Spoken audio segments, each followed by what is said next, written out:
வணக்கம் ஆட்டோமேன் மக்களை, இன்னைக்கு நம்ம ரோமியோ மூவி ரிவ்யூ பண்ண போறோம். அப்படியே ஆட்டோமேன் பிளாக்ஸ் ஃபாலோ பண்ணிட்டு வீடியோக்குள்ள போகலாம். மூவியோட ஸ்டார்டிங் ஸ்டார்ட் ஆகும்னா மலேசியாலேருந்து ஸ்டார்ட் ஆகும். அவங்க ஊர்ல வந்துட்ட அப்புறமா அங்கே ஹீரோனியோட மேரேஜ் ஆயிடும். அதுக்கப்புறம் தான் ஹீரோனியோட ஃபுல் கதையே தெரியும். ஹீரோனிக்கு ஆக்டர் ஆகணும்னு ரொம்ப ஆசை. இதுல போய் சொல்லிட்டு ஐடி ஒர்க் போயிட்டு இருக்குன்னு சொல்லி ஆக்டிங்க ட்ரை பண்ணிட்டு இருக்காங்க சென்னையில. அதோட ஸ்டோரி தான் இது எல்லாமே. எல்லாத்துக்குமே லவ் தான்டா தீர்வு. இதை புரிஞ்சுக்கின்னு சந்தோஷமா வாழுங்க. ஃபுல்லா லவ் ஸ்டோரி தான். வேற லெவலா இருக்கும், ஃபன்னா இருக்கும். இதுல காமெடி சீன்ஸ் என்னன்னா அதுக்கப்புறம் தான் நடக்கிறது எல்லாமே. யோகி பாபு இருக்காரு, நிறைய ஆர்டிஸ்ட் இருக்காங்க, பயங்கரமா காமெடி இருக்கும்.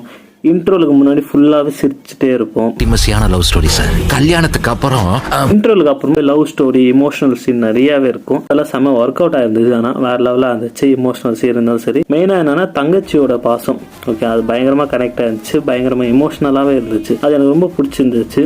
படத்தோட சாங் சொல்லணும், எல்லாமே நல்லா இருந்துச்சு, சூப்பரா இருந்துச்சு.